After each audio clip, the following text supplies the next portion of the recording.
as pessoas estão chegando.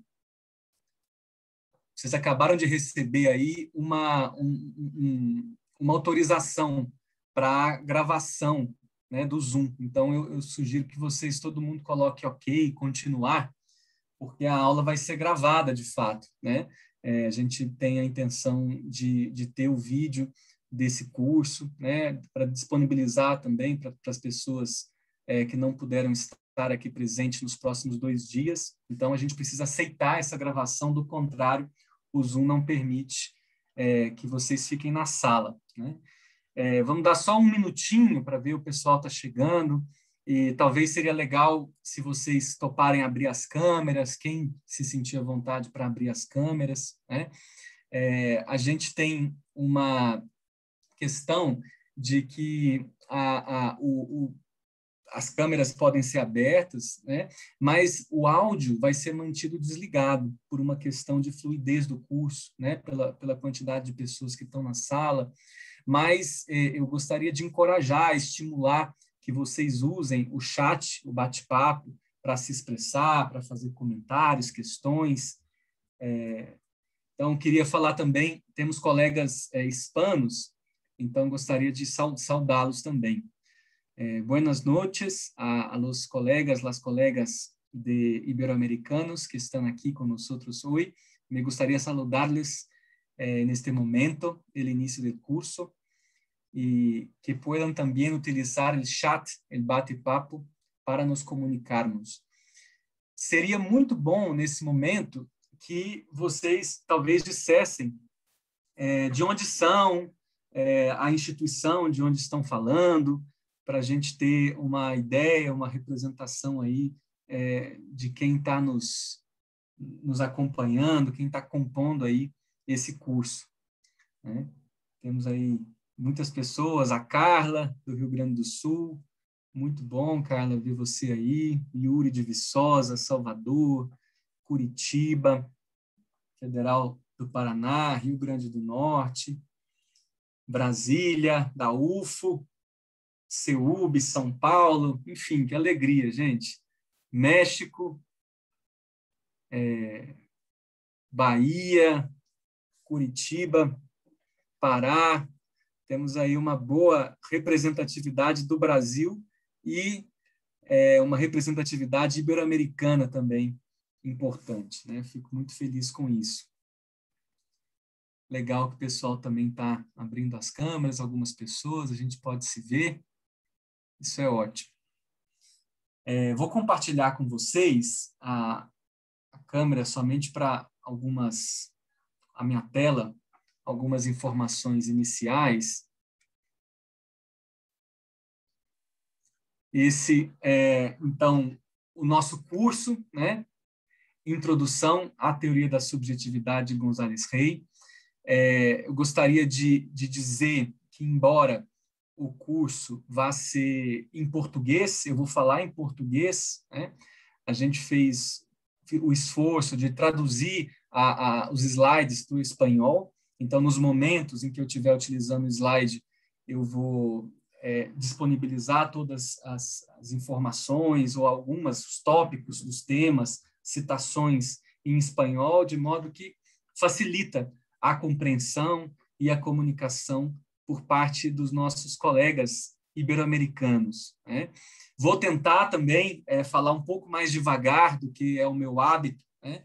Justamente para favorecer essa comunicação com vocês, e espero que isso seja suficiente, mas sempre que tiver algum tipo de situação, vocês podem eventualmente utilizar o chat, gostaria de estimular vocês a fazer isso.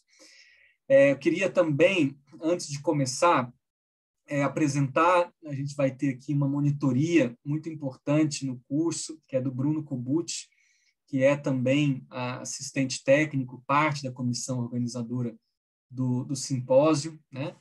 E o Bruno vai estar aqui, de alguma forma, trabalhando com a gente no chat, respondendo algumas questões técnicas.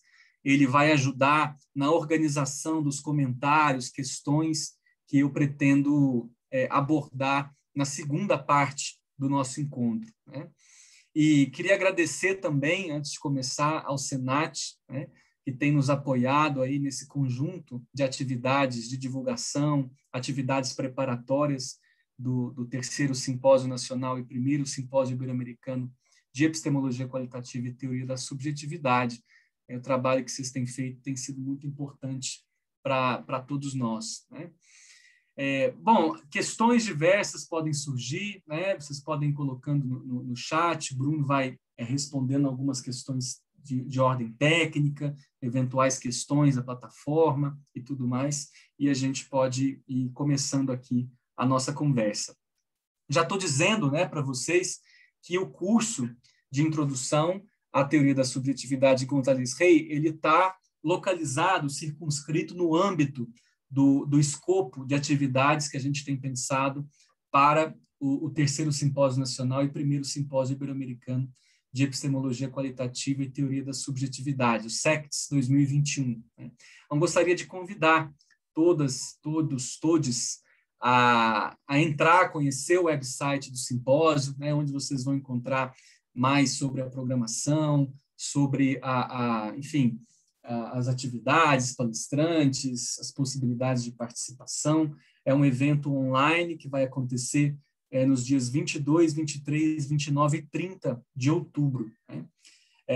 São vários eixos temáticos que a gente vai ter no simpósio, né? Alguns deles mais teóricos, de discussões conceituais, relação entre teoria da subjetividade e outros referenciais, alguns eixos mais epistemológicos e metodológicos, né? O que implica para a pesquisa e para a prática profissional, mas também vamos discutir processos de desenvolvimento subjetivo em diferentes contextos, aprendizagem, dificuldade de aprendizagem, formação de professores, o trabalho pedagógico e a didática, desenvolvimento atípico e inclusão escolar, psicoterapia, práticas clínicas, subjetividade e saúde humana, né? A significação da subjetividade para contextos organizacionais, jurídicos, sociais, criatividade e inovação, cultura digital e a significação da subjetividade nos trabalhos sobre violência, gênero,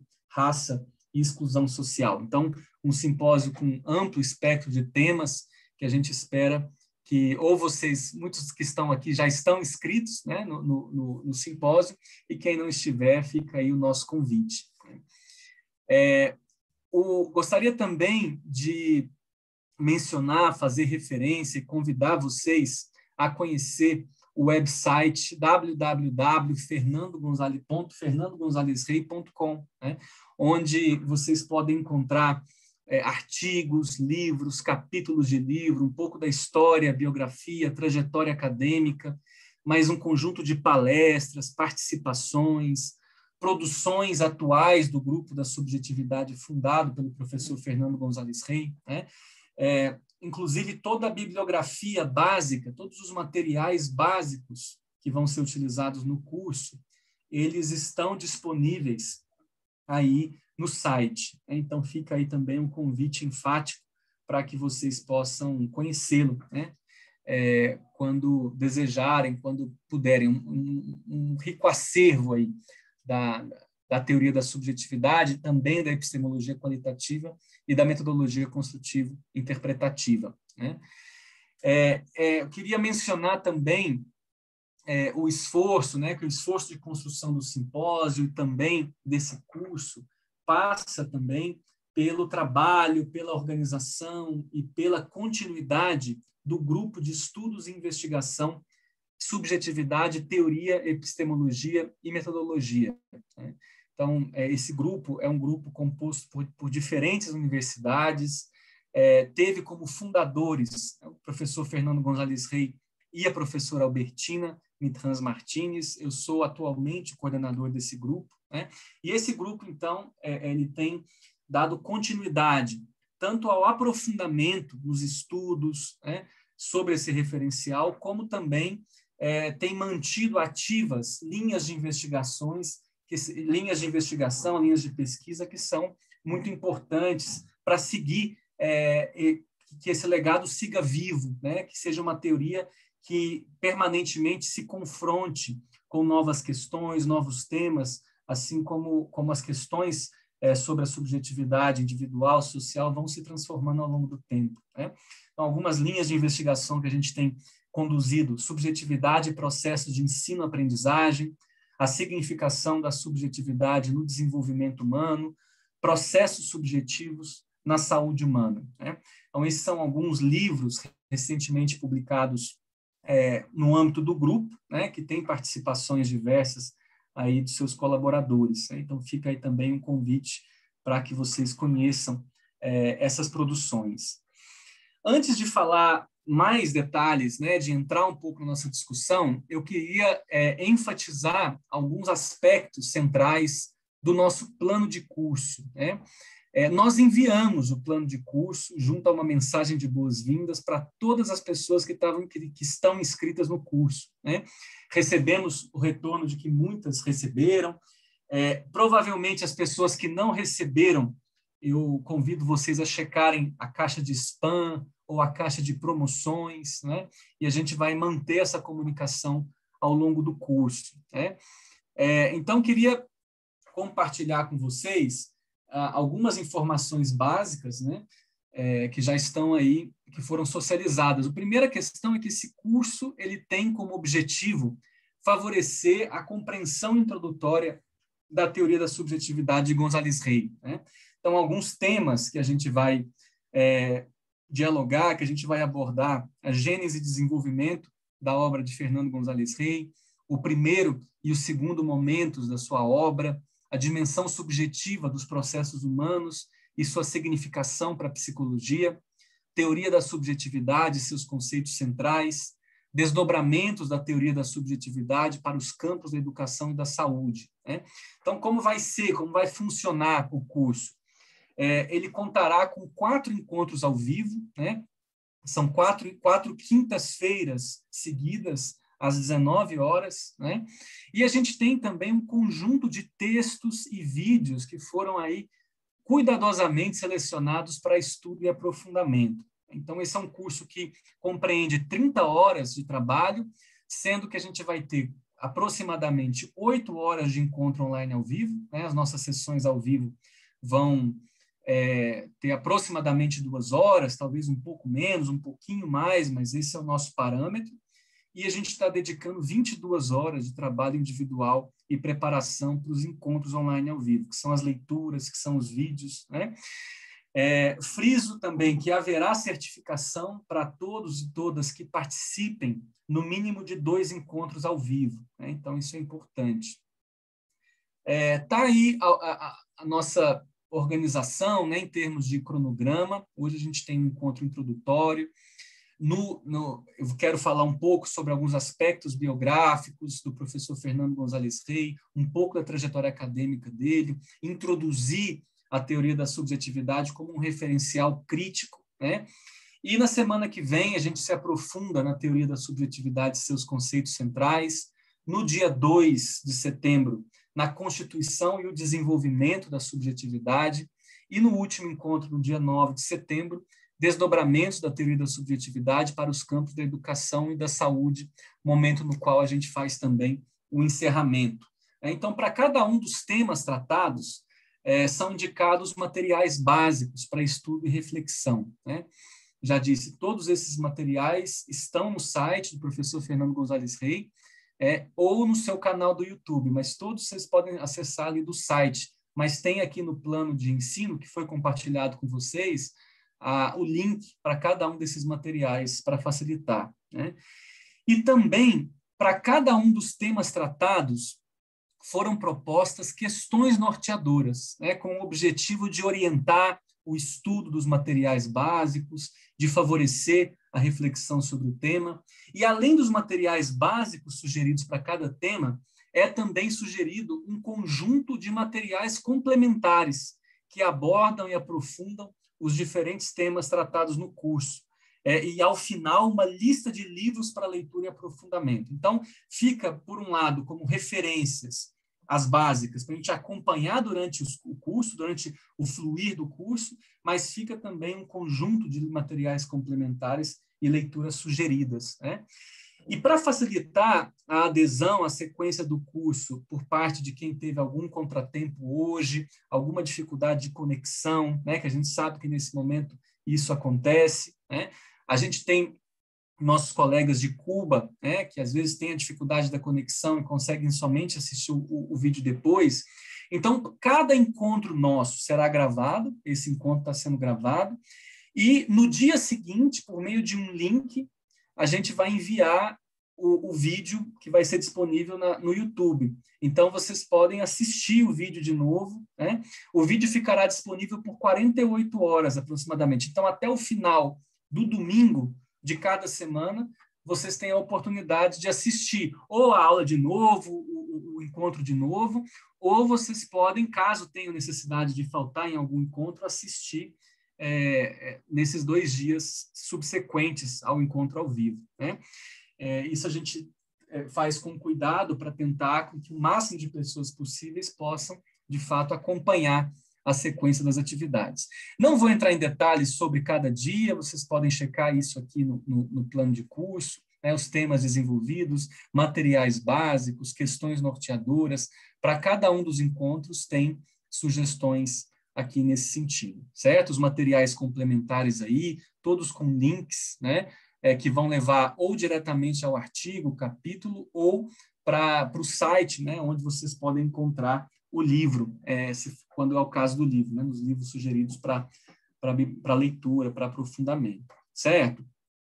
Bom, tendo dito isso, né, esse preâmbulo inicial, né, um pouco da organização, eu gostaria de começar falando um pouco, né, a primeira parte desse encontro nosso hoje, um pouco quem foi Fernando Gonzalez Rey, qual é a expressão dele no sentido acadêmico, qual é a importância dele, né, como autor, como um acadêmico, hoje uma referência internacional, não só uma referência brasileira e latino-americana, né?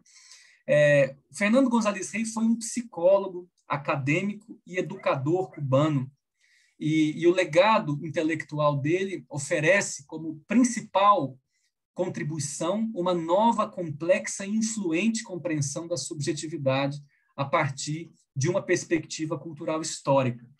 Ele teve uma trajetória acadêmica muito prolífica, publicou 38 livros, mais de 80 capítulos de livros, 135 artigos científicos, em 5 idiomas, espanhol, português, inglês, russo, francês, né? E o trabalho dele, a obra dele, é caracterizada pela amplitude, pela profundidade, pela criatividade, e contribui principalmente para os campos da psicologia histórica e cultural, para a pesquisa qualitativa, para o campo da educação, da saúde humana e da psicoterapia, né? Então, antes de entrar mais especificamente em meandros da obra dele, eu gostaria de compartilhar com vocês alguns aspectos biográficos que marcam profundamente a forma dele pensar a vida, o ser humano e, consequentemente, a psicologia, né? Como ele mesmo costumava dizer, a ciência não pode ser subtraída da história, não pode ser subtraída da imaginação, da fantasia dos cientistas. É isso? Então, Fernando nasceu em Havana, em Cuba, em 1949.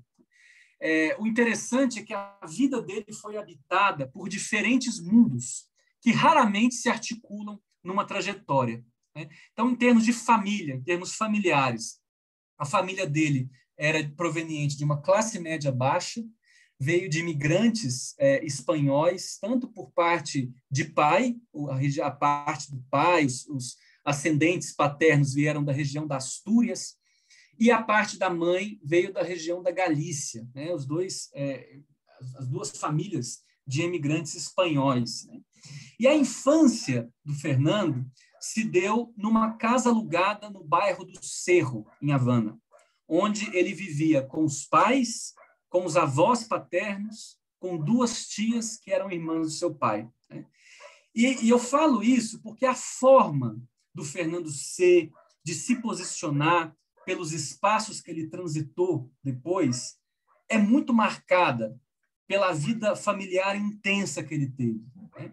repleta de experiências de todo tipo, de afetos e também de dinâmicas contraditórias, né?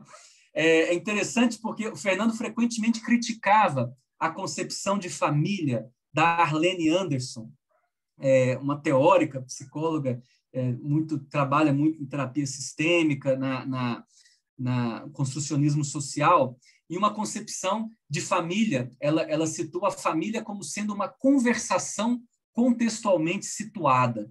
E o Fernando falava assim, essa deve ser a família da Arlene. A minha família é um sistema de tramas complexas, nem sempre explícitas, conscientes, sistemas de afeto, de tensão, que desde criança passou a ser parte de quem eu sou hoje, né? E ele descrevia os familiares dele como pessoas de caráter forte, dominante e muito voltados para a ação e para o trabalho, né? Então, alguns exemplos, né? O avô dele é descrito como uma das melhores lembranças que ele teve na infância, lembrança afetiva da infância, era carpinteiro, né? A avó dele lavava e passava para clientes da vizinhança. O pai, olha o ritmo de trabalho do pai, era cobrador de uma empresa elétrica pela manhã, trabalhava numa joalheria pela tarde e à noite, até a madrugada, trabalhava em um bar. E a mãe era secretária bilíngue de uma empresa, enquanto as tias trabalhavam numa empresa de moda. Estou situando esse quadro familiar para enfatizar que Fernando era um filho único e foi o primeiro integrante desse grupo familiar a se dedicar aos estudos e a se tornar um acadêmico, né? Quando eu falava da condição de classe média baixa da família, eu acho que isso é exemplificado pelo fato, ele frequentemente mencionava que se coletavam moedas, cada um dava uma contribuição para pagar o aluguel da casa onde eles moravam, né? E boa parte do que se ganhava na casa era destinada à educação do Fernando, né? Então, ele estudou primeiramente numa escola de bairro, relativamente barata, mas a partir dos 8 anos de idade, o pai dele fez o que ele considerava sendo um investimento social e matriculou na escola que se chama Havana Military Academy, que é uma escola de tempo integral muito reconhecida à época, né? E também uma das mais caras naquele momento. Então, foi um esforço familiar, de fato, pagar os estudos dele na época, né? Mas o curioso, interessante desse processo é que a intensa convivência que ele teve nos bairros populares, a paixão que ele teve pelo beisebol, né, eram, de fato, paixões subjetivamente configuradas antes dos livros e da ciência, né? Então, ele se descrevia, até a adolescência, como um aluno mediano, que nunca havia se destacado especificamente em nenhuma disciplina, não era um aluno brilhante e tampouco era bom com as habilidades manuais, como era o caso do avô e do pai, né? Então, o beisebol, para ele, foi a primeira atividade a se converter em um projeto de vida, um sonho profissional, né? Então, foi por meio do beisebol que ele passa a se integrar socialmente em outro tecido social que é aquele que era característico da sua escola e da convivência familiar, né? Esse tecido social do beisebol, dos bairros, era muito marcado pelo que em Cuba se denomina ambiente, né? Que é marcado por sistema de normas e valores de grupos que cultivam o valor da umbria e cujo imaginário está atravessado pela sociedade abaquá, de origem africana. Então, a forma como o Fernando descrevia esse contexto, ele falava que era uma sociabilidade marcada por relações muito duras, né?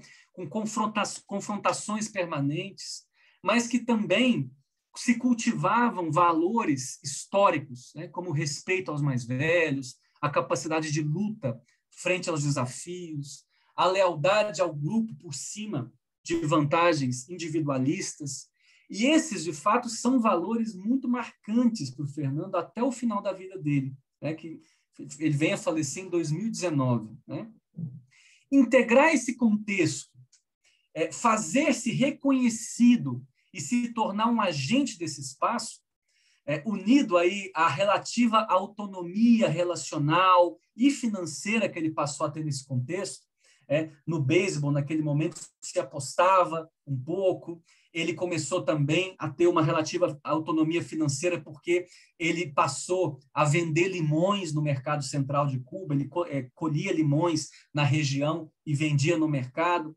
Então, esses processos participaram profundamente do trânsito de uma criança e de um pré-adolescente tímido a um jovem irascível, apaixonado e que tinha uma força telúrica, que, de fato, quem o conheceu sabe que caracterizou o Fernando até o fim da vida dele, né? E nesse processo de convivência nos bairros, do beisebol, do ambiente, ele se vincula e cria relações de amizade, de confiança, com muitos jovens à época que eram considerados antissociais, né? Que estavam em plena exclusão e que tinha toda sorte de problemas, vulnerabilidades, né? Que muitas vezes, inclusive, se envolviam com a criminalidade, né? E com o tempo, o Fernando passa a se interessar pelo mundo desses jovens, que ele percebia ser muito pouco compreendido pelas visões preconceituosas, patologizantes por parte dos psiquiatras e de outros profissionais que atendiam essas pessoas, né? E pela curiosidade, pelas habilidades relacionais que ele foi desenvolvendo, muitas vezes esses jovens procuravam Fernando, ainda adolescente, né, para conversar, né? Então, nesses espaços se abriam, mesmo que ele não tivesse, né, recursos teóricos para pensar sobre essas questões, se abriam mundos para o Fernando. E esse tipo de relação, de experiência, vai levar as primeiras leituras sobre psicologia e também a leitura dos primeiros romances, que passam a fasciná-lo profundamente, né? Ele dizia, isso é entre aspas, cada uma dessas pessoas era como a literatura, era um mundo que se abria para mim, era inimaginável as coisas que se passavam, né? Ou seja, era algo que ele descobria, descortinava uma vida por trás daquelas histórias, né? E entre as leituras que ele destaca muito como marcos na vida intelectual dele, a leitura de Crime e Castigo, de Dostoiévski, de Papac Goriot, de Balzac, e também a leitura do Vermelho e o Negro, de Stendhal, né? Essas leituras, principalmente essa última, né, traz de uma forma muito genial as contradições de um jovem que queria subir na vida, apesar do nascimento plebeu, através do talento, do trabalho, mas também se misturava com o engano, com a hipocrisia, e nessa trajetória ele termina atraído pelas próprias paixões. Então, esse tipo de experiência que ele tinha na convivência popular e os romances, né, que ele foi lendo, de fato, o despertaram para a psicologia. É engraçado que não foi especificamente uma aspiração acadêmica constituída, né, construída nos contextos escolares, mas esse tipo de experiência. Então, a primeira leitura dele em psicologia, por exemplo, ele falava que foi Los Fenômenos Psíquicos, do Miguel Sorin. E antes mesmo dele ter chegado à universidade, ele já tinha lido muito da obra do Freud, né, da psicanálise da época, que também interessava muito por investigar esses meandros irracionais, apaixonados, os fantasmas, né, as fantasias, a simbologia que já caracterizava o pensamento freudiano, né? E em conversas que eu tinha com o Fernando, né, ele valorizava muito o fato de ter chegado à psicologia com uma representação dos problemas humanos que não foi aberta pela psicologia. É interessante. Ou seja, o interesse que ele tinha pelos processos psicológicos tinha origem na vida, nas relações, nas experiências diversas que ele teve, nas questões que ele ia formulando sobre o outro, sobre ele mesmo, né? É algo que, como eu vou destacar daqui a pouco, levou a ser muito crítico e bastante audaz desde o princípio no curso da psicologia, né? Eu não poderia deixar de dizer de uma outra dimensão biográfica do Fernando que marca muito a vida dele também, que é ter vivido a Revolução Cubana aos 10 anos de idade, né? A Revolução Cubana se passa em 1959. E ele se lembrava e narrava frequentemente o caos, né, que se instalou naquele momento no país, saques por toda parte, a ruptura institucional, política e social que aquilo representou, né? Então ele dizia, foi como dormir em um mundo e acordar em outro totalmente diferente, né? E a família dele, especialmente o pai, era muito sensível à exploração das classes populares, simpatizantes de ideias marxistas, né? Foram favoráveis à revolução, né? E ele muito jovem, muito criança, mas se formando naquele mundo, né? Então ele lembra de passagens desse processo, se constituiu de fato, vivendo intensamente tudo isso, né? E um exemplo de força que esse processo teve na sua biografia é que aos 12 anos de idade o Fernando participou da campanha nacional de alfabetização, por meio do qual em pouco mais de um ano todo o país estava alfabetizado. Então, o país parou para dar esse passo histórico da alfabetização universal. Algo que o Fernando destacava sempre como uma campanha heróica, não só pelo alcance, pelo produto, mas pelo caráter espontâneo, pelo orgulho, pela inspiração nacional com que essa campanha foi realizada, né? E ele, de fato, o Fernando enaltecia muito esse caráter espontâneo, a força e o voluntarismo que a população cubana teve nos primeiros 10 anos após a Revolução, né? No sentido de mudança do desenvolvimento social do país, né? E na experiência que ele teve como alfabetizador de adultos, né, no bairro onde ele morava, ainda muito jovem, né, na pré-adolescência, ele ampliou muito também o âmbito de sociabilidade, de representação de diferentes modos de vida, né? Então, como a grande maioria da geração do Fernando, ele se integrou ao processo revolucionário cubano, participando de várias tarefas que a Revolução Cubana atribuía aos jovens naquele momento. Então, por exemplo, ele participou de 5 safras de cana-de-açúcar, né? Os jovens paravam seus afazeres, fossem eles estudo ou trabalho, para passar meses, né? Às vezes 3, 4 meses, realizando trabalho agrícola. Trabalho pesado, né? Na safra, às vezes por 8, às vezes 12 horas diariamente, né? E durante os estudos universitários na psicologia, ele fez parte da Juventude Comunista, mais tarde ingressou nas fileiras do Partido Comunista de Cuba, né?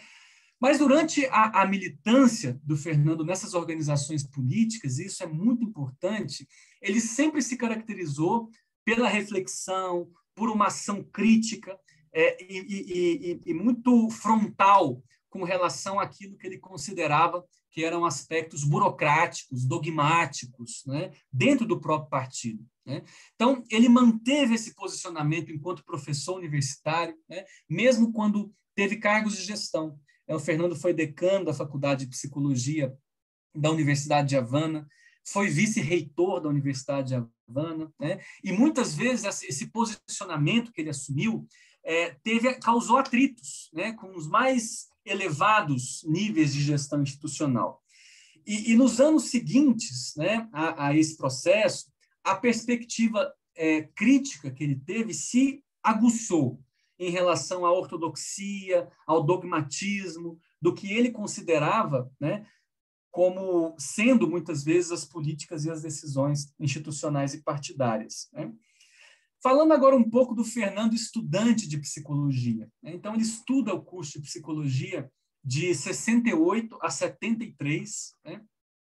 E ele se deparou e criticou muito a psicologia dominante naquele momento, que era uma psicologia fragmentada, dividida em campos específicos de aplicação, com muito pouca capacidade de articular e de considerar sistemas psíquicos complexos, né? Então, com todas essas reflexões, inquietações pela própria história de vida dele, ele se sentia pensava, refletia que aquela história de variáveis dependentes, independentes, condicionamento, a própria ideia de reflexo, que era muito forte na psicologia soviética, né? Que isso, para explicar os processos psicológicos, não tinha nada a ver com o seu mundo, né? Que era marcado, como eu já falei, por coisas não ditas, dinâmicas ocultas, coisas que, como criança, ele não conseguia ver, mas que depois foram se revelando à medida que ele se desenvolveu, né? E em função das próprias experiências pessoais e das leituras que ele estava realizando, ele, então, foi um crítico profundo durante a graduação da forma como a psicologia se colocava de forma taxativa, padronizadora e universalista, incorrendo muitas vezes em formas preconceituosas, excludentes de se relacionar com o outro, né? Uma certa vez eu tive uma conversa com ele para um projeto e ele disse o seguinte, abre aspas, meu interesse era como o diagnóstico que o psiquiatra fazia respondia mais a uma postura de humilhação e rejeição do psiquiatra em relação ao menino do que as características do menino. Para a época, e para mim, sendo um estudante, ver aquilo era algo bárbaro, porque eu via aqueles caras que eram diagnosticados como psicopatas e, caramba, comigo eram maravilhosos. Falavam, choravam, falavam dos seus mundos. Fecha aspas, né? Então, um dos projetos que ele teve era se formar como psicólogo clínico, né, para fazer uma clínica diferente, trabalhar em centros que trabalhavam com esses menores, com jovens naquela condição, né? E ele sabia que as vivências que ele tinha tido e as condições que ele tinha poderiam aportar na transformação de processos que passavam muito longe daquela psicologia cientificista, elitista também, né? Então, no curso de psicologia, ele também dizia que a neuroanatomia, neurofisiologia, estatística, a própria psicopatologia, né, que ele apresentavam ali à época, eram como golpes de morte. Ele usava, é muito enfático nas expressões dele, né? Então, por isso que as leituras de romances, de fato, resultavam para ele muito mais interessantes para alimentar uma imaginação psicológica do que as próprias aulas de psicologia que eram consideradas as aulas científicas, né? Então, ele se perguntava como colocar no rótulo de personalidade antissocial ou de psicopatia os ricos mundos que se abriam para ele, né? Então, nos estudos de graduação, ele se interessou e estudou profundamente o humanismo, a psicanálise, ele se interessou muito pela clínica, e no âmbito do humanismo, especialmente Gordon Allport foi uma grande inspiração para ele, a crítica à psicologia instrumental, né, a ideia de filosofia de vida, né? Mas ele foi muito influenciado pela leitura dos textos de Lídia Bolshovic, né? Então, inspirado nesses textos da Bolshovic, é que o Fernando, que se gradua como psicólogo clínico, começa a projetar suas primeiras pesquisas sobre o tema da personalidade, né?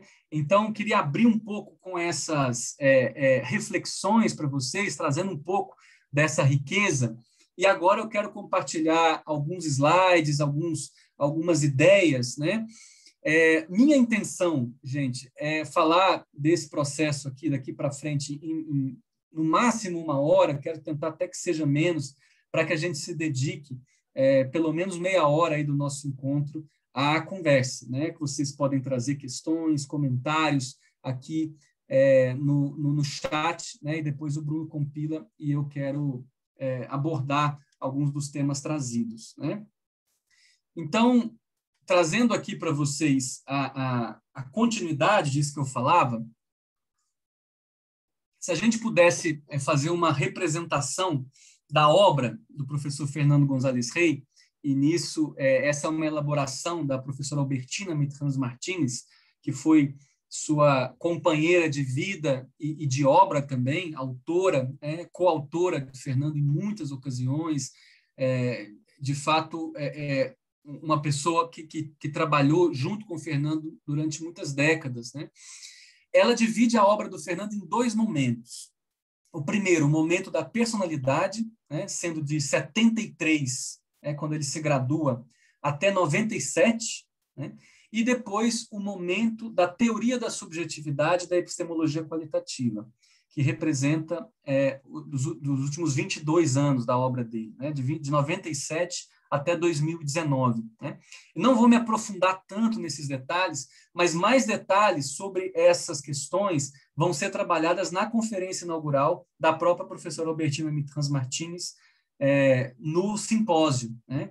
A obra do Fernando González Rey, Gênese, Desenvolvimento e Desafios Atuais. Então, esses são alguns livros desse primeiro momento, o momento da personalidade da obra do Fernando. Né? Então, vejam, desde 82, já refletindo sobre algumas questões teóricas, metodológicas sobre o estudo da personalidade, motivação moral em adolescentes e jovens, motivação profissional, psicologia da personalidade, já também interessado em como se dava a educação e o desenvolvimento da personalidade, fazendo uma discussão que articulava saúde e modo de vida, né? E depois chegando com força ao tema da comunicação da personalidade e desenvolvimento. Esses são alguns exemplos, não são todas as obras dele desse período, mas alguns exemplares, né? Para que vocês tenham aí uma ideia de como se construindo essa trajetória. Eu falava que uma das principais influências do Fernando foi de Lídia Bolshovich, né? Que foi discípula e colaboradora de Vygotsky, direta, né? Que tinha um laboratório que não era o laboratório hegemônico na União Soviética na década de 70, mas era uma autora muito prolífica, que já tinha alguns trabalhos dela traduzidos, inclusive, a Cuba. Então, nesse momento, e o Fernando considera que ela deu passos de gigante, dizendo que a personalidade não era somente uma expressão do meio, senão uma forma de construir o meio social. Né? Então, essa ideia de Bolshovich, né, já trazia naquele momento algo que vai marcar muito, vocês vão entender no fluir, né, do curso, essa ideia que é muito importante também para a teoria da subjetividade. Então, Bolshovich faz aportes muito significativos a partir da perspectiva cultural histórica sobre o desenvolvimento humano. Né? Então, ela vai trazer estudos da esfera motivacional da personalidade, das formações psicológicas, não é? Ela vai se contrapor à ideia de como a motivação e o motivo eram estudados na época, né? A ideia de leading activity, né? A ideia de que para cada atividade você tem um motivo, né? E ela contra-argumentava, dizendo que havia, de fato, um sistema diversos de motivos que participavam da atividade do estudo da aprendizagem. Né? Não era somente uma questão correlacional, um aspecto linear, que tinha ali um mundo da personalidade motivacional, né, que era um mundo singular, né, e que não existiam, portanto, motivos específicos para um tipo de atividade específica. Então, ela traz essa ideia que é muito cara para o Fernando. E, de fato, as primeiras pesquisas desse momento do Fernando relacionavam temas, né, como a autovaloração de estudantes, como se relacionavam frente ao fracasso escolar, né, e como esses processos se relacionavam à questão dos ideais morais. Né. Eram alguns temas discutidos no laboratório da Bolshovich, né, onde Fernando vai fazer seu doutorado em ciências psicológicas, no Instituto de Psicologia Geral e Pedagógica de Moscou. Né? Ele é orientado mais diretamente pelo Chudnovsky, mas Chudnovsky fazia parte do grupo coordenado pela Bolshovich. Então, Fernando vai conviver em sessões acadêmicas, científicas, diretamente com Bolshovich, ainda quando muito jovem. Né? Isso, Fernando defende seu doutorado muito jovem, com menos de 30 anos, né? Com 30 anos, mais especificamente. Então, nesse momento, ele está muito centrado em temas, né? Não esses processos como sendo separados, mas como esses processos se articulavam. Né? E isso, o fluir dessas ideias, foi levando ao avanço de uma nova concepção sobre a personalidade, né? E como essa personalidade se expressava em diferentes áreas da psicologia, com ênfase na educação e na saúde. Então, ele trazia a ideia de personalidade como um sistema que era uma organização sistêmica, né, viva e relativamente estável, de distintas formações psicológicas. Né? Então, os sistemas delas e a integração funcional dos seus conteúdos participavam ativamente das funções reguladoras e autorreguladoras do comportamento, sendo o sujeito quem exerce essas funções. Então, queria chamar a atenção aqui para a ideia de um sistema vivo, em processo, né, que é absolutamente sensível às questões sociais, relacionais, né, que é um sistema gerador e, portanto, algo que não se define de forma universal pelo conceito de traços, pelo conceito de fatores, né, que são muito comuns no contexto da psicologia da personalidade, né? E já numa ideia de que a personalidade não define a ação humana, não precede a ação numa lógica linear, porque existe a presença ativa do sujeito, né? Algo que ele já defendia nesse momento com muita força, como sendo dois momentos. Então, se por um lado o indivíduo, né, ele já enxergava o indivíduo em sua historicidade, com seu sistema de relações, de processos, de formações psicológicas, ele era de alguma forma a síntese dessa historicidade. Por outro lado, esse sistema, a personalidade, estava em desenvolvimento e fazia parte desse desenvolvimento o contexto, o meio, as relações, mas também o posicionamento ativo que o indivíduo poderia ter como sujeito, né? Então, é uma dinâmica processual de compreensão da personalidade. Trouxe aí para vocês uma foto do Fernando com o seu orientador, Chudnovsky, em um reencontro que tiveram ainda já nos anos 2000, em uma visita que o Fernando fez a Moscou, né? Posteriormente ao doutorado em psicologia, o Fernando vai se dedicar muito ao estudo da articulação entre comunicação, personalidade e desenvolvimento, né? E uma grande influência dele nesse momento, já falei de algumas, né? Então, Bolshovis, depois eu vou entrar em Vygotsky, mais propriamente. Bolshovis, falei de Chudnovsky, Lomov, esse autor soviético que nos anos 70 vai, de fato, trazer uma reconceitualização da categoria comunicação. Então, ele vai defender que trabalhar a sério o conceito e as implicações do conceito de comunicação era fundamental para avançar numa psicologia que considerasse relação sujeito-sujeito, rompendo a ótica objetal, sujeito-objeto, que era tão forte ainda na psicologia soviética, né? Então, tem essa citação do Lomov aí. Uma das tarefas da psicologia, na etapa atual do seu desenvolvimento, deve consistir em analisar todo o sistema dos fenômenos psíquicos no plano da comunicação, né? E, então, o conceito de comunicação foi um passo importante para o Fernando. Como o sistema da personalidade, que é um sistema individual, embora seja histórica e culturalmente constituído nas relações, né, era um conceito que articulava como esses processos sociais, relacionais aconteciam. Então, veja, já é uma orientação para a compreensão para além do indivíduo desse processo, né? E ele não somente se interessou, aprofundou nessas teorizações, né? Ele tem artigos diversos, tanto em russo quanto em espanhol nesse momento, mas ele já começa, de fato, a construir essa articulação em linhas de pesquisa, né?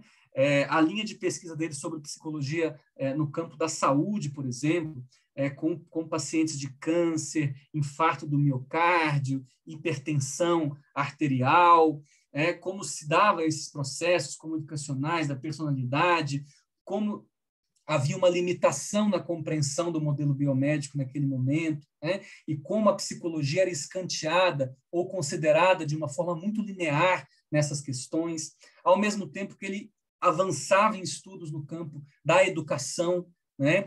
Em relação às questões do fracasso escolar, em relação à questão da formação dos ideais morais, né? De como se constituíam imaginários, fantasias e de orientação, né? De alguma forma, de planos profissionais para o futuro. né? E como isso tinha desdobramentos para uma nova concepção de personalidade. Então, veja, no momento em que ele defende essa que vem a ser a tese de doutorado em ciências, que foi em 87, né?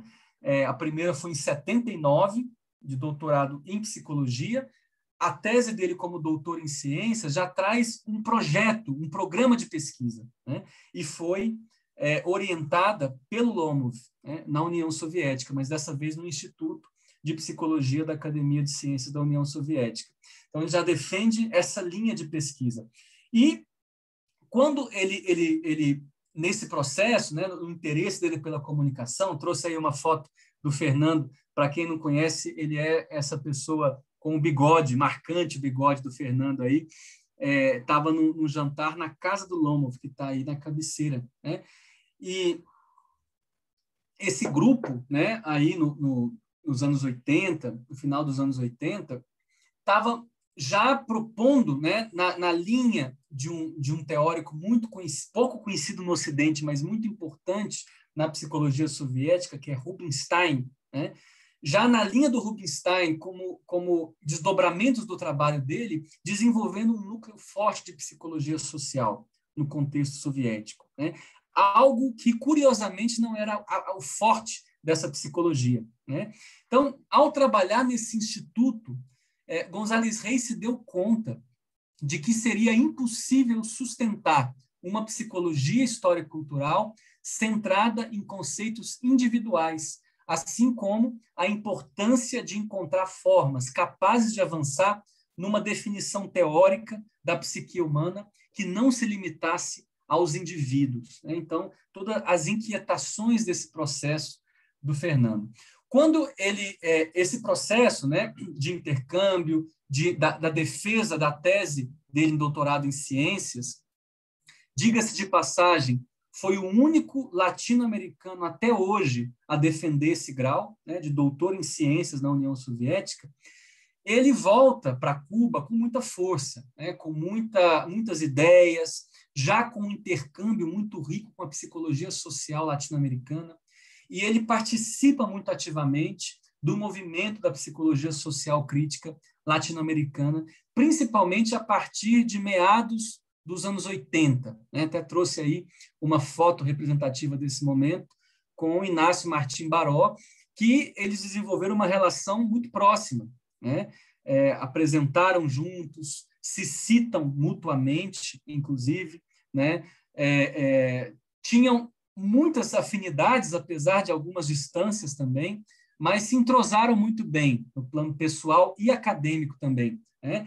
E algo comum nesse grupo, porque esse grupo, né, da psicologia social crítica latino-americana tinha um guarda-chuva de referenciais teóricos diversos, alguns trabalhando desde uma epistemologia mais positivista, alguns já flertando com construcionismo social, ou seja, tinha uma certa diversidade.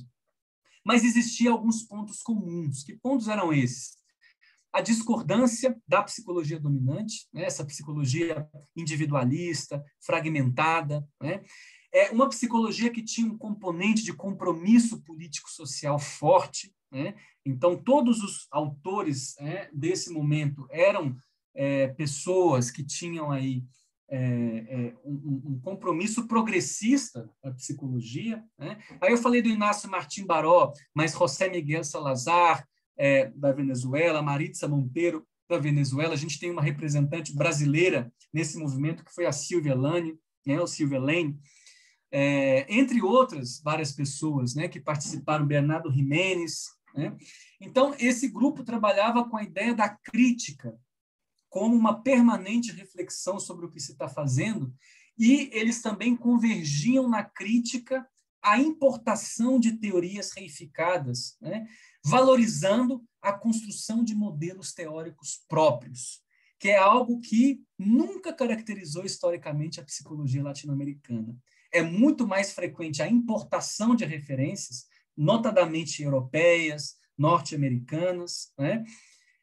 E não estou fazendo nenhum discurso contra a ideia de que devemos beber de todas as fontes, estudar a fundo a psicologia norte-americana, europeia, mas como poucas vezes de fato, os autores e as linhas de pesquisa se voltam para a construção teórica de modelos próprios, que são alimentadas por questões sociais, culturais, históricas do nosso próprio povo, né?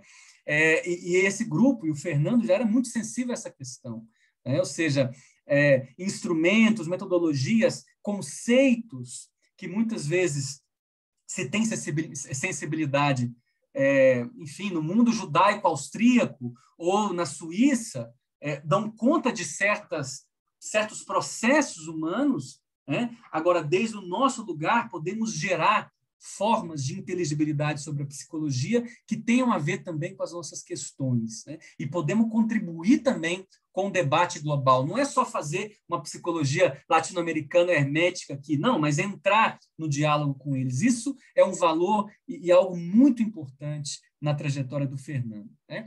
Então, dentro dessa participação no movimento da psicologia social crítica latino-americana, o Fernando destacava aí nos anos 80 a importância dos conceitos de sujeito, né?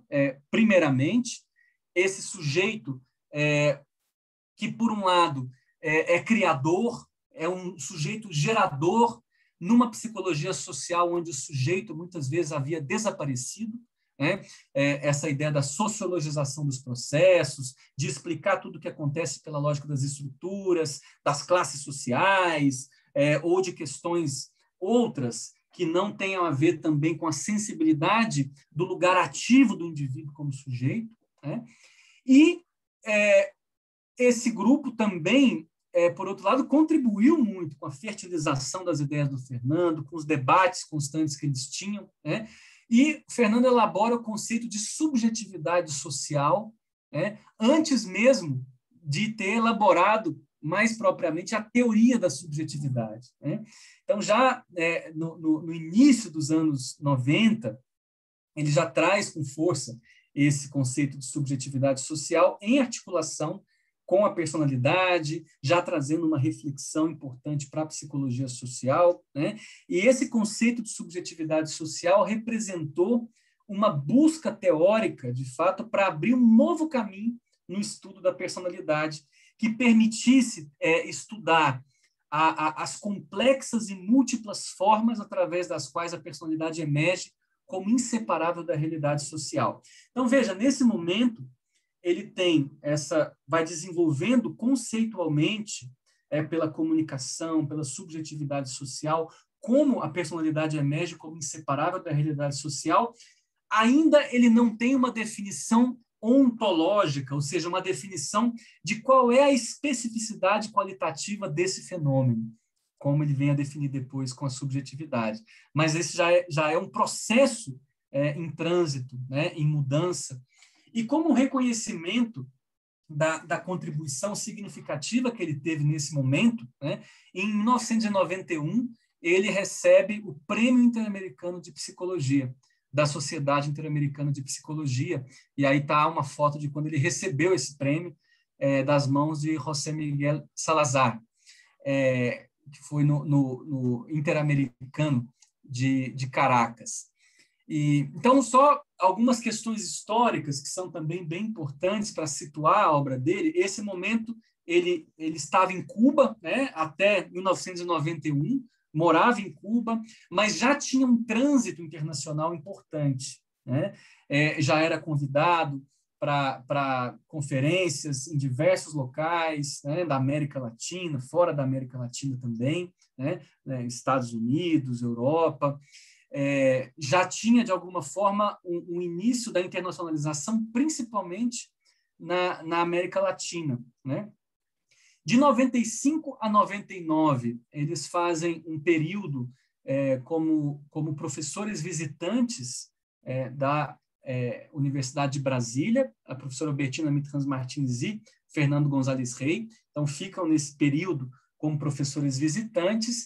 E, em 2000, como consequência dos tensionamentos políticos que o Fernando teve com as alas mais ortodoxas do Ministério de Educação Superior, do próprio Partido Comunista, não foi permitida a volta deles a Cuba.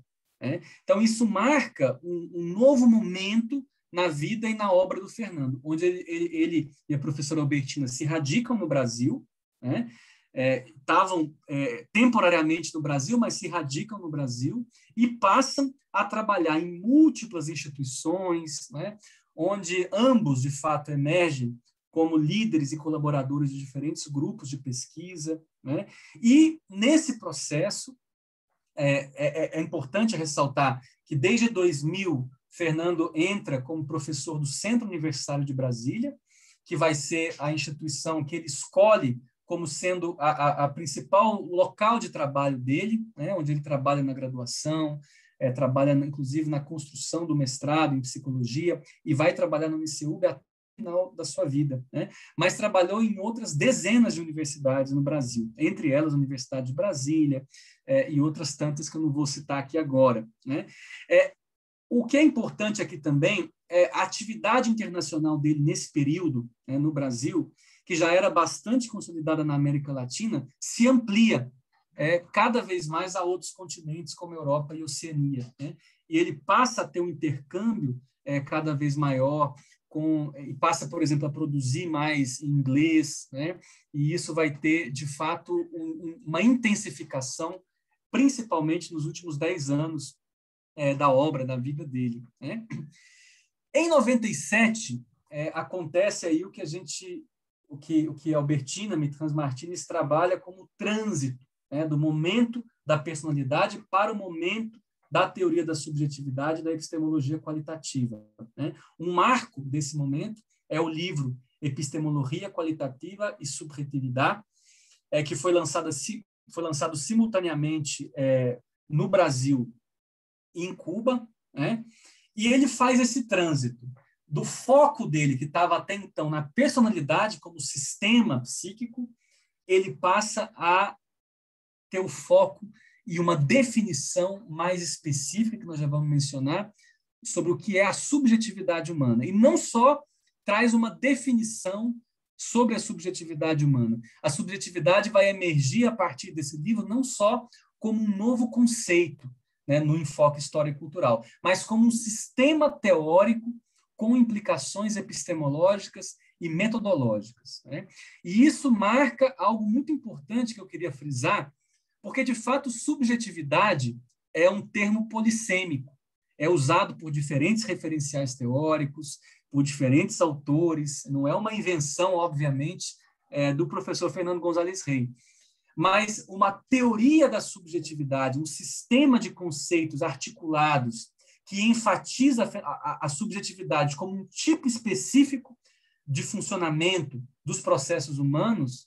Isso é uma novidade, um valor heurístico que a teoria da subjetividade que ele propõe traz, né? Então, a gente vai ver a subjetividade sendo tratada na psicologia crítica alemã, na psicanálise, em versões mais contemporâneas da psicanálise, na própria fenomenologia. No entanto, não se centralizam na teoria da subjetividade como um fenômeno específico humano, com desdobramentos epistemológicos e metodológicos para o seu estudo, né? Então, essa é uma novidade, algo importante que se abre na obra dele, né? Então, eu já falei dessa crítica à importação de teorias coisificadas, o valor da construção de novos modelos e sistemas teóricos, né? Então, isso marca a trajetória dele e marca também esse momento com muita força. Então, trouxe aí alguns livros, alguns exemplos, né, de livros publicados nesse período, né? Já falei de um, Epistemologia Qualitativa e Subjetividade, e esses são outros. De novo, eu peguei alguns exemplares, né? São bastantes mais livros que esse, todos esses livros são autorais. Ele participou da organização de outras dezenas, outros vários livros, né? Mas livros teóricos como Sujeito e Subjetividade, O Social na Psicologia, a Psicologia Social, livros que focam mais na epistemologia, metodologia, pesquisa qualitativa e subjetividade, discutindo o campo da psicoterapia, da saúde, da psicologia escolar, da educação, enfim, e aí há também o livro do Pensamento de Vygotsky, né? Então, que ele faz uma grande contribuição dele é a leitura, a análise crítica e criativa que ele tem da psicologia soviética. Então, esses são alguns livros, né, que marcam esse período. Trago aqui a definição de subjetividade, de um trabalho, né, relativamente recente dele, algo importante de ser dito é isso, que o conceito de subjetividade, como acontece com todos os autores prolíficos e criativos, foi se modificando ao longo do tempo, né?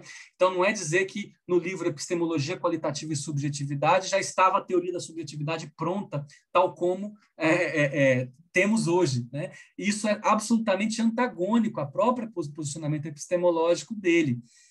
Para ele, as teorias, sempre defendeu as teorias como sistemas abertos, que estão em permanente confrontação com novos momentos de pesquisa, com novas linhas de pesquisa, né? Então, o próprio conceito de subjetividade foi se desenvolvendo ao longo do tempo. Por isso, eu trouxe uma definição mais recente.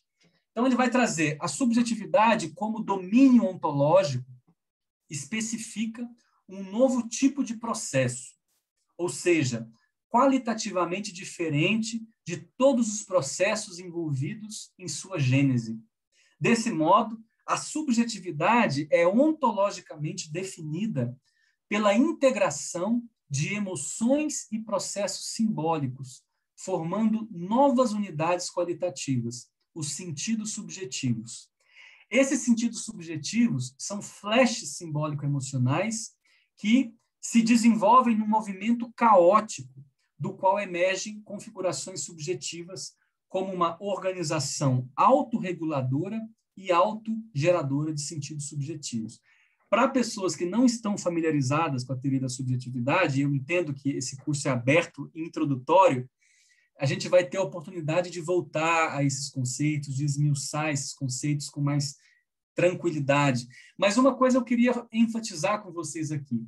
A grande diferença entre essa definição de subjetividade e a ideia de subjetivismo, né?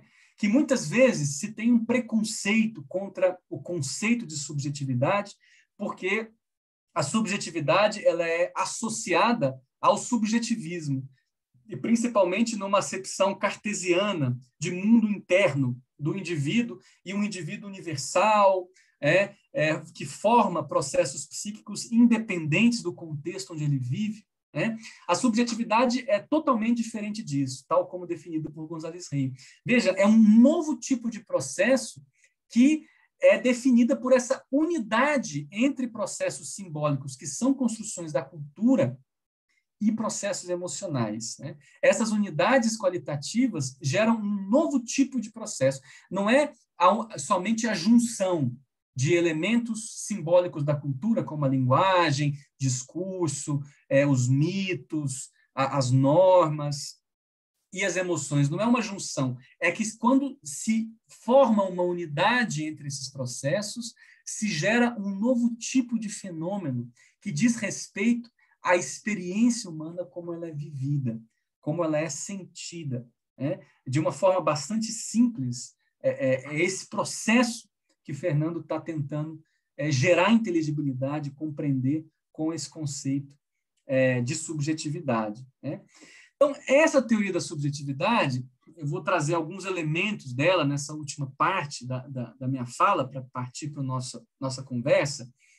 3 aspectos centrais. Primeiro, traz uma compreensão do psicológico como configurações de sentidos subjetivos que expressam a complexidade pelo seu caráter multidimensional, recursivo, contraditório e imprevisível.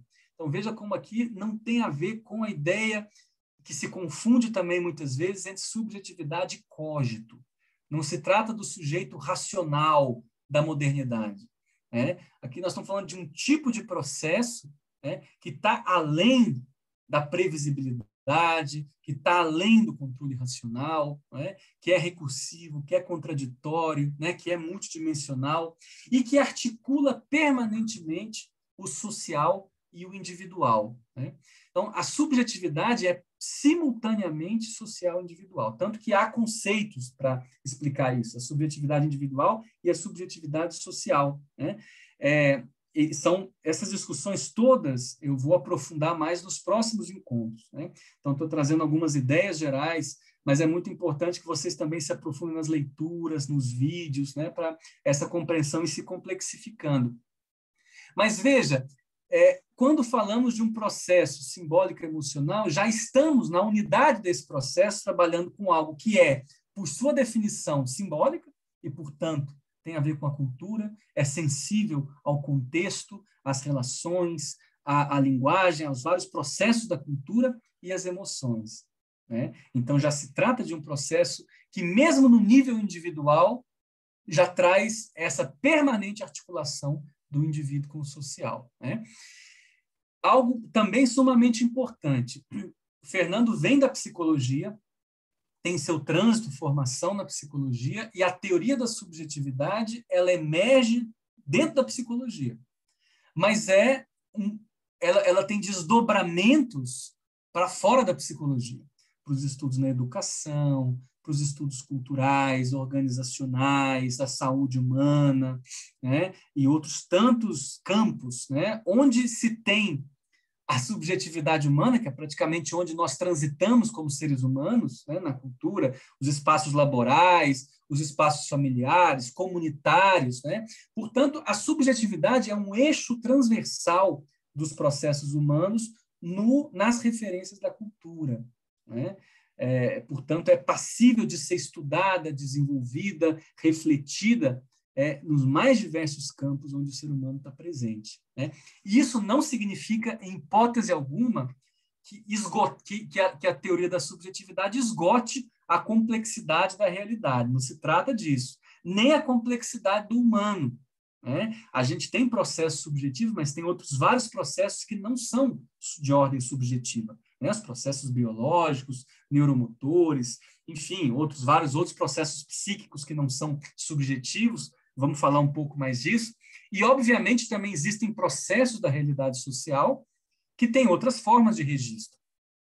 Mas é possível avançar a partir desse referencial no estudo e na compreensão da dimensão subjetiva desse processo, que tem a ver com a forma como eles nos afetam, como a gente gera mundos, imaginações, fantasias a partir disso, a partir desses vários contextos e processos, né?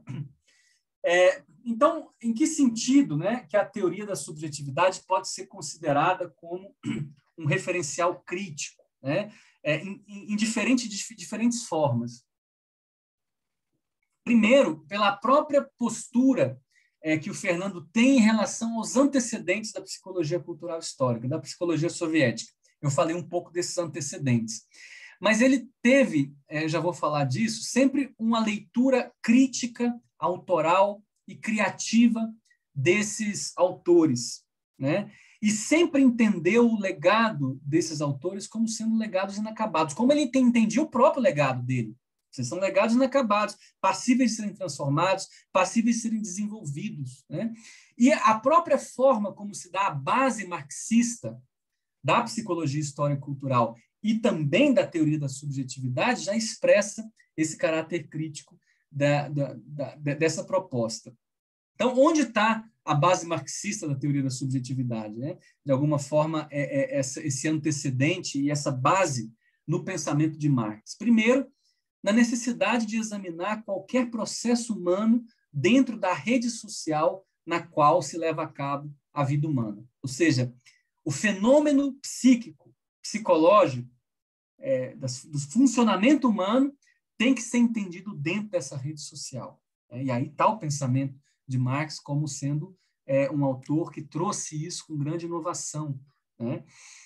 Por outro lado, tem também na obra de Marx o conceito de sujeito social, né? Quando ele vai trabalhar o conceito da classe operária como sendo um sujeito que vai emergir, transformar a história, né?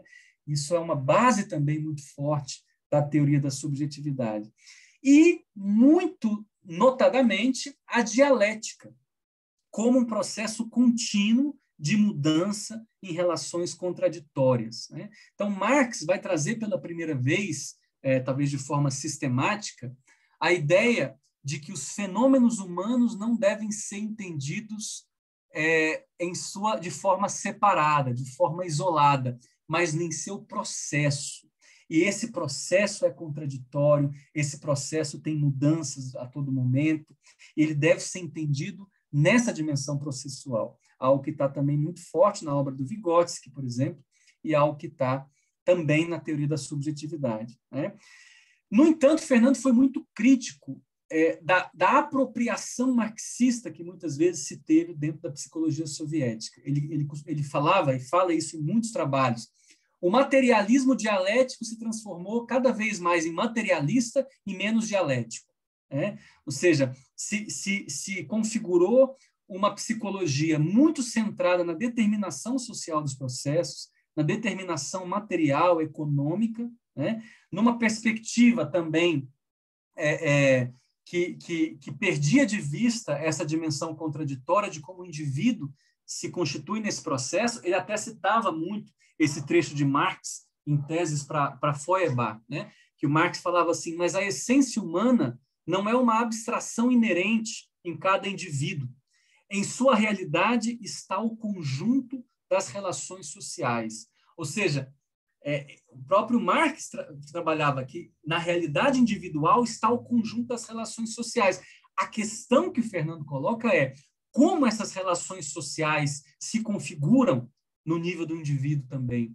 Como se gera esse processo, como o indivíduo é parte dessa transformação também, e como os grupos geram e desenvolvem a própria cultura, né? Vejam que essa é uma questão de marxista, é uma questão de Marx também, que muitas vezes foi totalmente negligenciada quando se considera a determinação social, cultural, histórica dos indivíduos, né?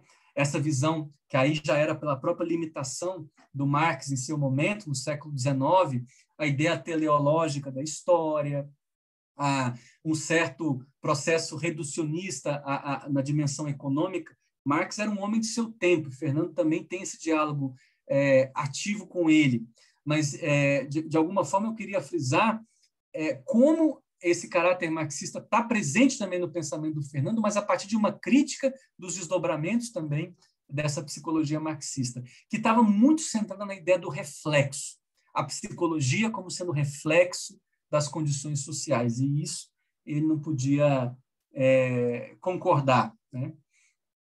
E, de fato, como eu já falei antes, uma das contribuições mais substantivas do Fernando, e pela qual ele é muito reconhecido internacionalmente, inclusive, sem dúvida nenhuma, pela teoria da subjetividade. Ele tem um sistema teórico da teoria da subjetividade, mas ele tem também uma análise crítica e criativa da psicologia cultural histórica, né?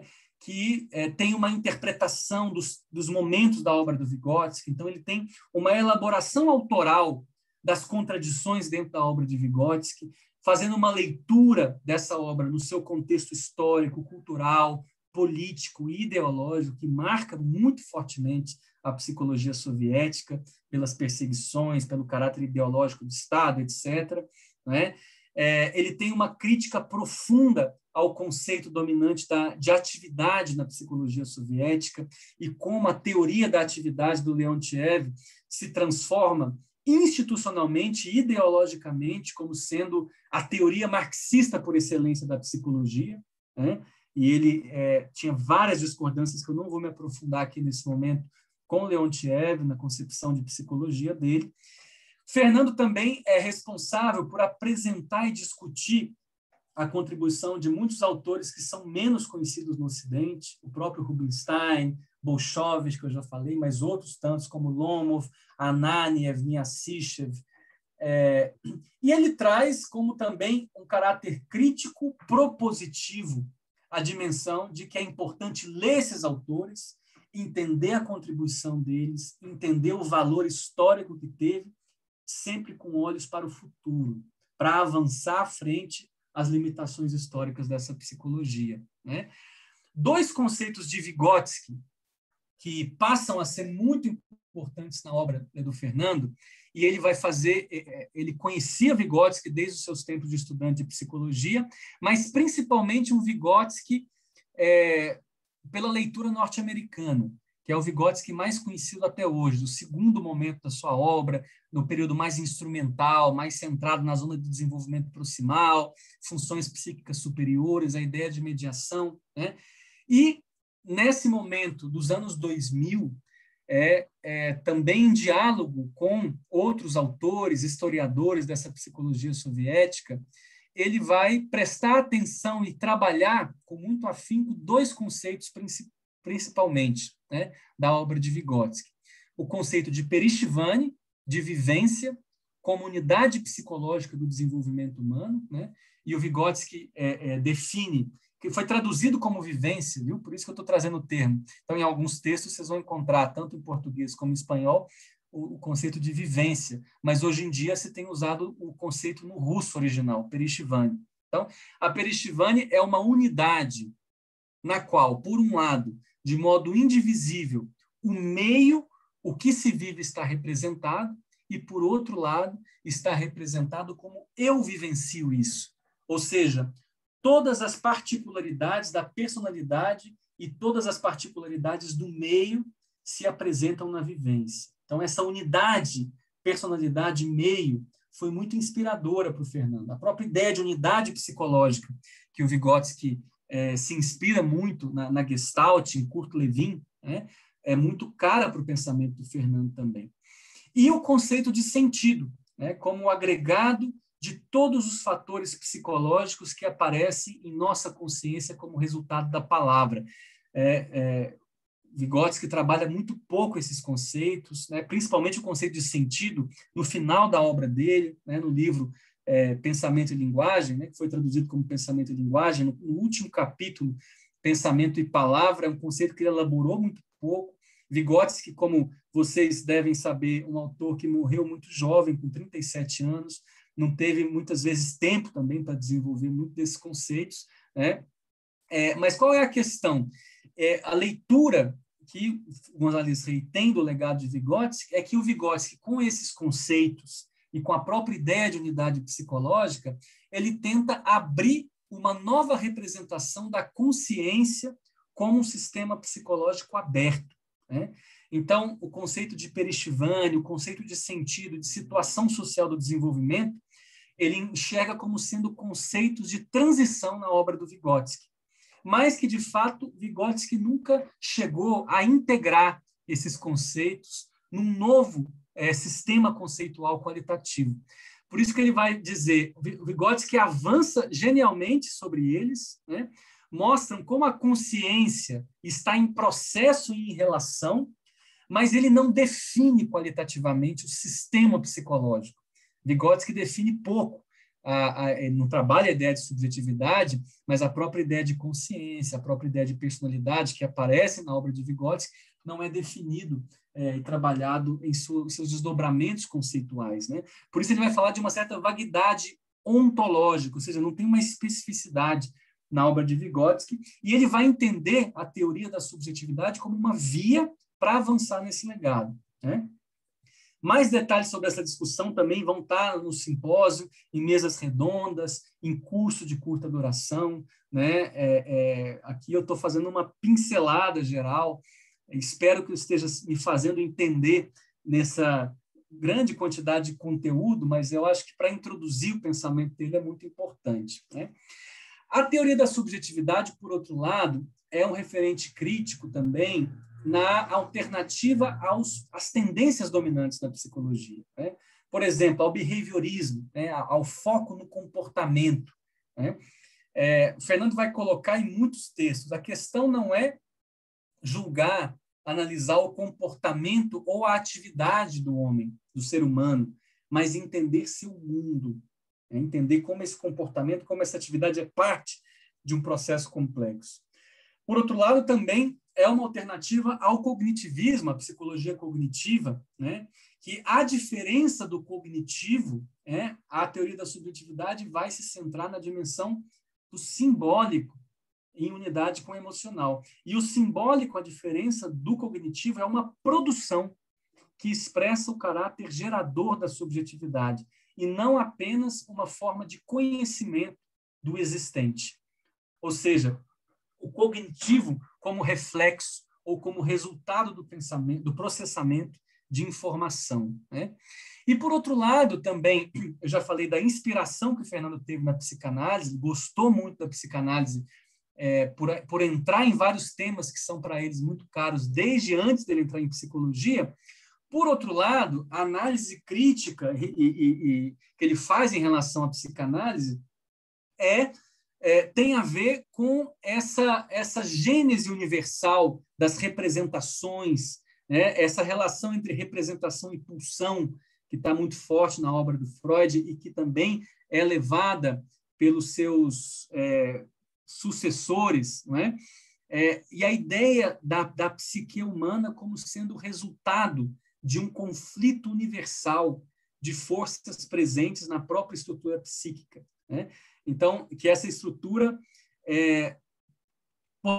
pode cambiar, mudar as dinâmicas e as formas de expressão, a psicanálise trata muito disso, mas nunca seus componentes e conflitos, que acabam ficando por cima da cultura e da história, né? Então, ele era um crítico de como algumas noções universais da psicanálise, tanto na psicanálise freudiana, kleiniana, bioniana, na própria psicanálise lacaniana, se trabalha com alguns pressupostos teóricos que ou você aceita ou não aceita, porque eles, de fato, não estão comprometidos com um avanço, um desenvolvimento teórico na pesquisa científica, né? E acabam incorrendo a essa questão universal. Então, ele vai desenvolver, embora dialogue muito com a psicanálise, né, principalmente a psicanálise mais contemporânea, ele também vai se diferenciar desses processos, né?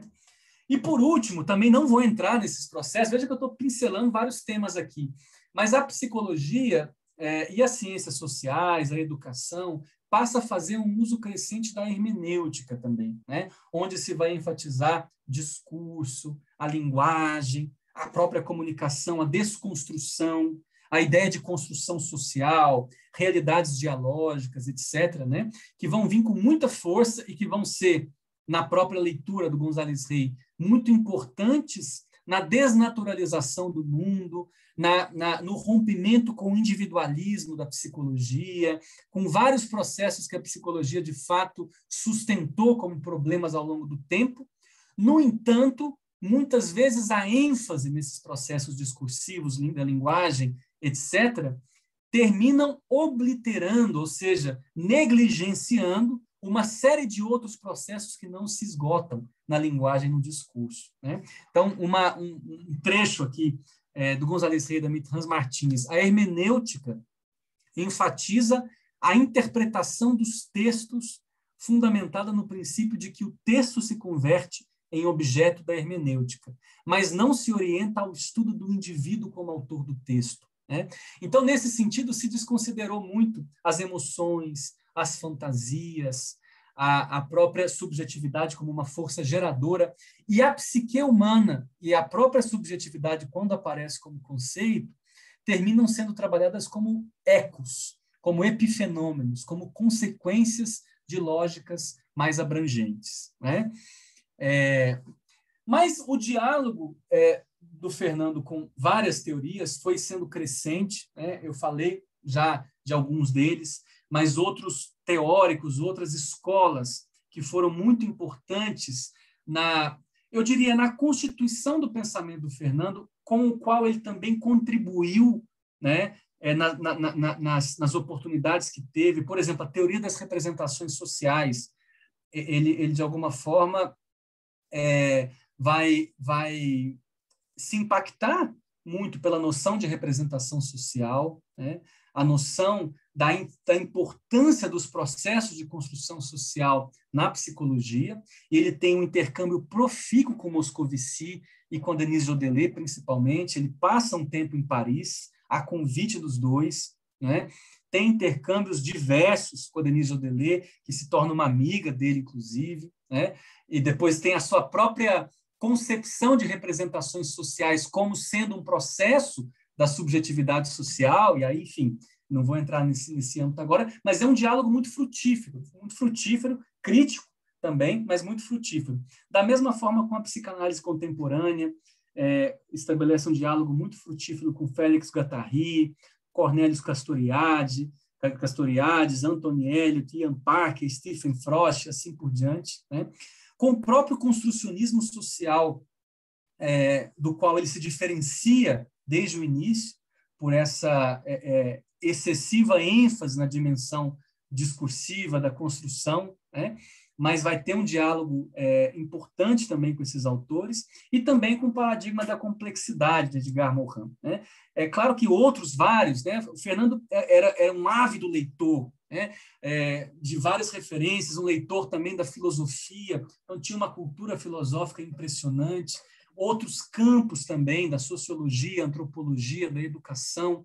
Ele estava permanentemente transitando, lendo, gerando ideias, pensando como que aquelas questões tratadas ali, como aqueles conceitos poderiam ganhar vida na teorização que ele estava preocupado, né? Enfim. Então, mas mais dessas discussões também vamos ter aí o grupo de discussão temática sobre a teoria da subjetividade, a relação com outros referenciais teóricos. Queria fazer uma consideração final, jamais uma conclusão, né, desse apanhado introdutório que eu fiz aqui com vocês hoje, mas colocar para vocês que a teoria da subjetividade, nessa perspectiva, ela é uma via para construir uma perspectiva crítica não racionalista, orientada a construir representações complexas e fundamentar formas de trabalho orientadas à singularidade, integrando história, cultura e política, sem negar o valor do indivíduo para os processos sociais, né? Então, acho que essa é uma contribuição que, para algumas pessoas que já têm trânsito aqui, que estão aqui no curso, isso pode ficar mais palpável. Para outras pessoas que estão chegando, que estão conhecendo esse referencial agora, ainda difícil de captar essa ideia, mas eu pretendo trabalhar ela com vocês ao longo dos próximos encontros, né? Bom, eu falei, os próximos encontros, né? A gente vai trabalhar mais detidamente nos conceitos centrais da teoria da subjetividade no próximo encontro, né? Depois vamos trabalhar a constituição e o desenvolvimento da subjetividade no dia 2 de setembro, e no dia 9, desdobramentos da teoria da subjetividade para os campos da educação e da saúde, quando a gente faz um fechamento, né? Sempre com a ideia de que se trata de uma introdução, né? E não de um aprofundamento. Para isso está o simpósio, para isso estão as leituras, para isso, sem dúvida nenhuma, estão também aí um conjunto de linhas e possibilidades para aprofundamento. Eu até queria dizer que no próximo encontro, no dia 26, ao final do encontro, a gente vai, inclusive, fazer um sorteio de uma inscrição no simpósio. Então, quem tiver aí vai participar de alguma forma dessa... Quem não está inscrito, né? Eu sei que muitas pessoas que estão aqui já estão inscritas no simpósio, mas, de fato, colocando um pouco esse curso como parte das atividades que vão culminar aí no simpósio, tá? Eu tenho aqui, recebi aqui do Bruno algumas questões, né, que foram colocadas. Eu não pude, né, acompanhar simultaneamente o chat e as questões aqui, às vezes, mas vocês também estão abertos aí para trazer algumas questões agora, comentários, né? Eu vou abordar algumas que foram colocadas, alguns comentários que o Bruno me ajudou na organização, sem a pretensão de esgotar, obviamente, as questões, também pensando que as questões que vocês fazem me ajudam a pensar os próximos encontros, né? O próprio conteúdo dos encontros, que já está pensado, mas pode ser também modificado, e como uma ideia de que a gente, sendo um curso introdutório, vai ter aí muitas possibilidades de avançar nessas questões. Bom, mas então tem aqui uma questão do Luiz Felipe Castelo Branco, né? Algumas questões conceituais que são colocadas, né? Eu vou até primeiro, antes das questões conceituais, focar primeiro na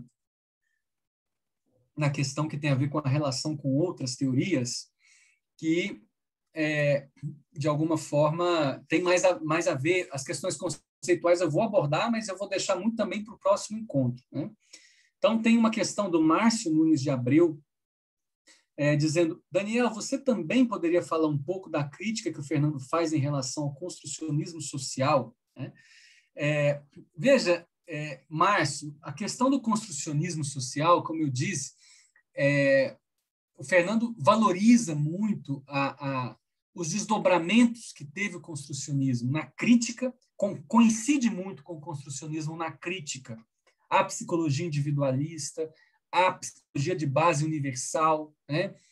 A importância de nos sensibilizarmos para as relações humanas, para a dimensão da comunicação, das construções da cultura, por não entender os fenômenos psíquicos como sendo essencializados, reificados, né? Então, nesse ponto, o Fernando leu e concorda muito com a crítica, inclusive as críticas epistemológicas, algumas delas ao positivismo, à tendência dominante nas pesquisas em psicologia. Qual é a principal crítica que o Fernando faz em relação ao construcionismo, né? Tem a ver com o que eu falei agora há pouco. Que ao enfatizar a construção social, o construcionismo também tem várias vertentes, né? O Fernando vai ser um crítico mais, eu diria, mais intenso das vertentes mais radicais do construcionismo social, que vão, por exemplo, dizer que o construcionismo social é ontologicamente mudo, que não está dizendo de algum tipo de específico de processo que ele se remete, que vai, portanto, negar os conceitos de indivíduo, de emoção, de fantasia, de subjetividade, porque tudo passa a ser entendido como sendo construção social discursiva, né? E para o Fernando, isso por um lado, a negação da modernidade, mas, por outra, você coloca o próprio discurso, a linguagem, a construção social como uma grande panaceia para responder todas as questões, né?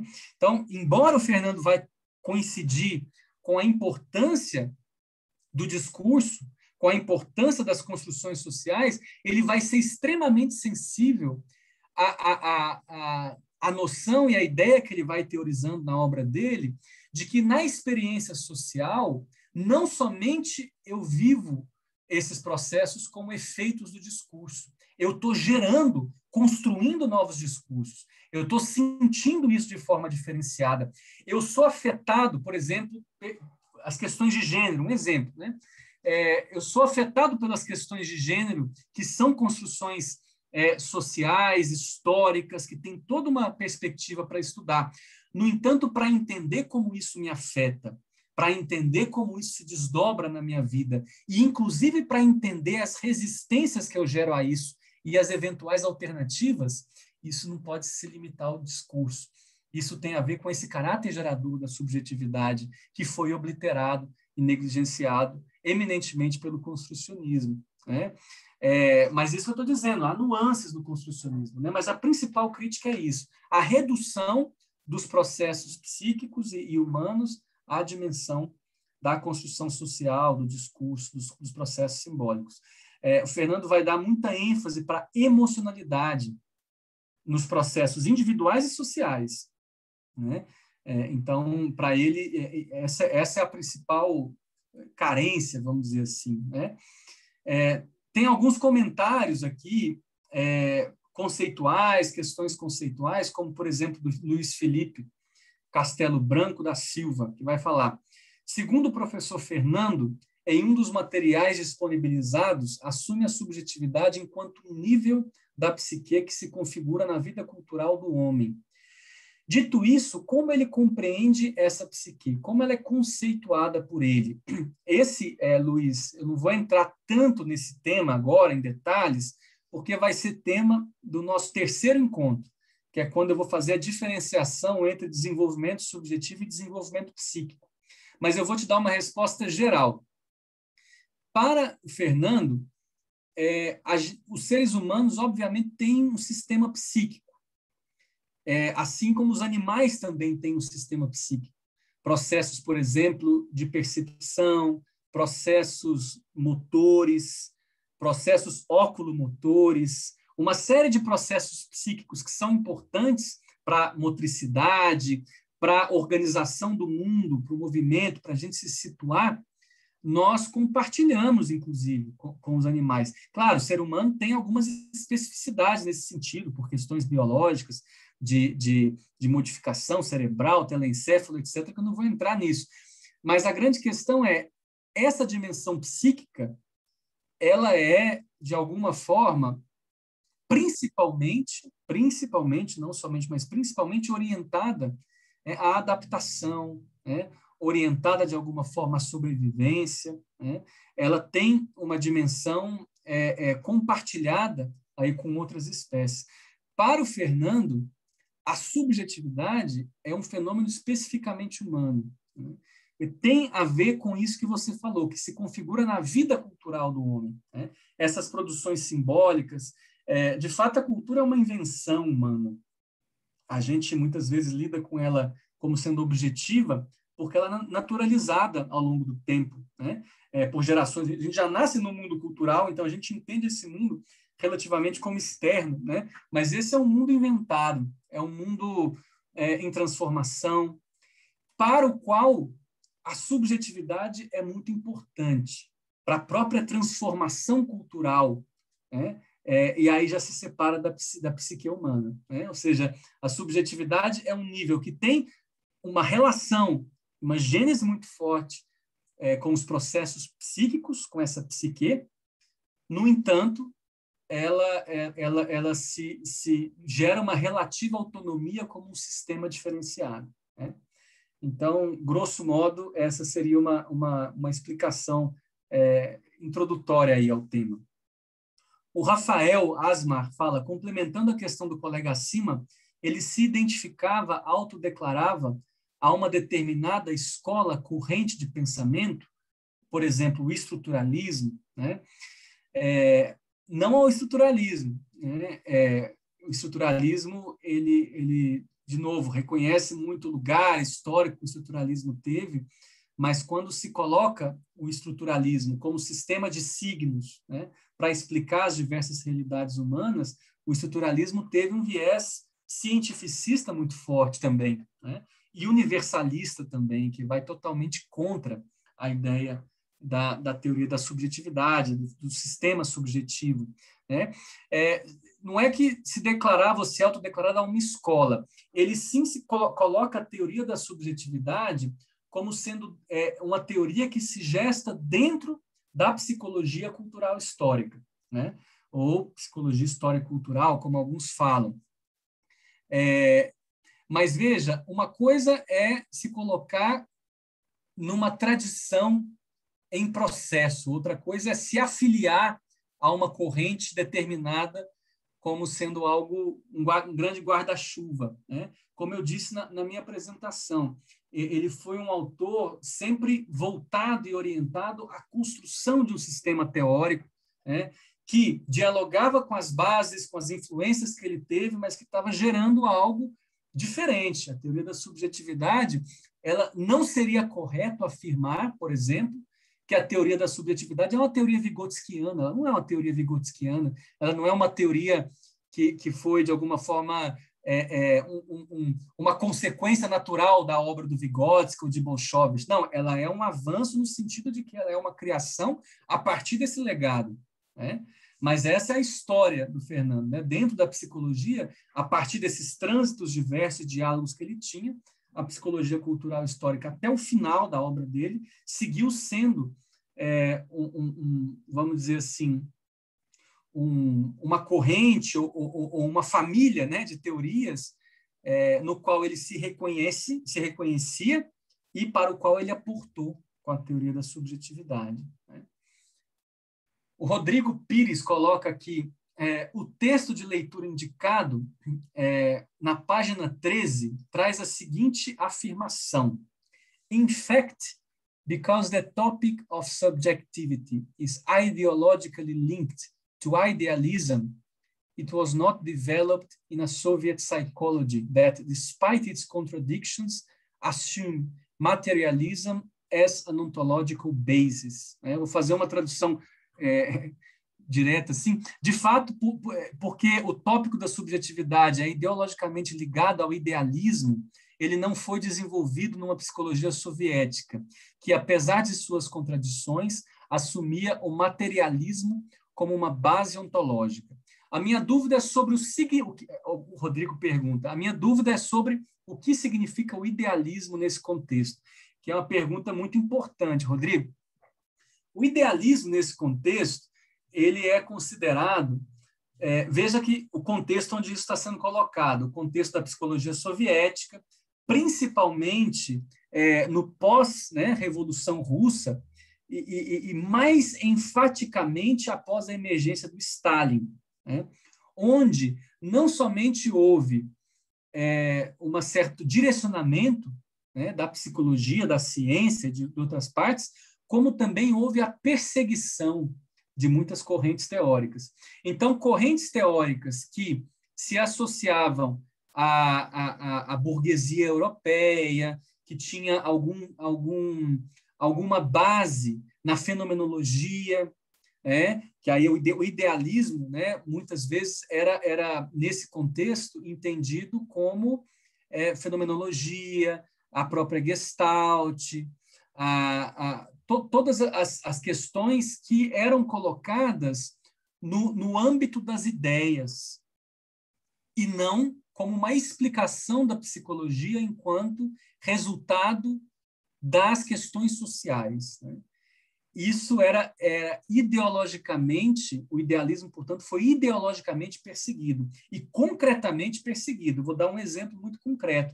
Vygotsky teve, na sua formação, Vygotsky, né, entendo que muitos de vocês, eu vou chover no molhado falando isso, mas é o autor, fundador dessa psicologia cultural histórica, né, é o protagonista dessa psicologia.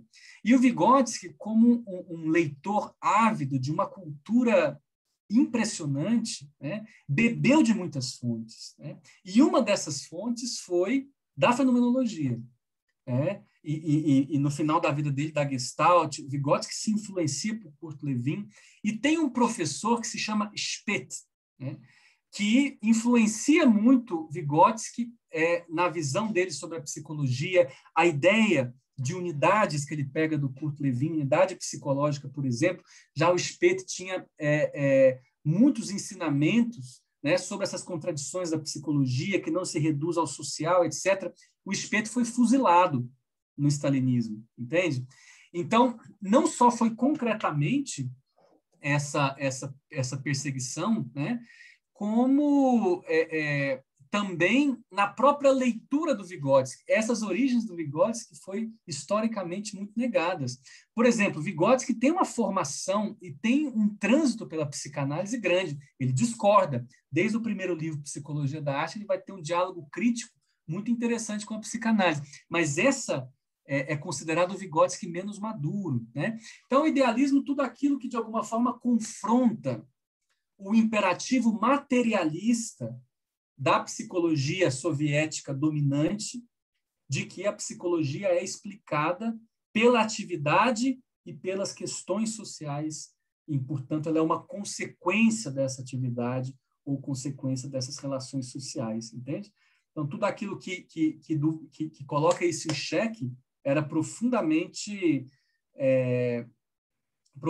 perseguido, era um problema, né? Por isso que o tema da subjetividade como tal não emerge na psicologia soviética. Só no final, né? Nos anos 70, 80, quando há uma abertura, né? Chudnovsky, a Bulhanova, por exemplo, traz a ideia de sujeito, né? Já num outro momento, mas nessa primeira fase não traz, né? Então, tudo aquilo que se remete a esse mundo das ideias, mundo interno, etc., desde o Descartes até a filosofia kantiana e tudo mais, é vista como sendo inimigos ideológicos, né? E isso tem consequências diversas para a psicologia soviética, né? E o Rodrigo também coloca uma segunda questão diz respeito a outro trecho, onde se lê González Rey começou a discutir o tópico da subjetividade na base de uma nova definição ontológica, que define tal.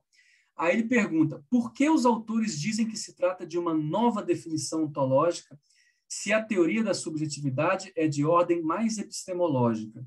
Estou errado em pensar dessa forma? eu penso que tem uma confusão aí, Rodrigo. Por um lado, a teoria da subjetividade ela está num domínio teórico, né? Um domínio teórico, e a definição teórica de conceitos numa teoria, ela se remete a um tipo de recorte da realidade entre aspas, né?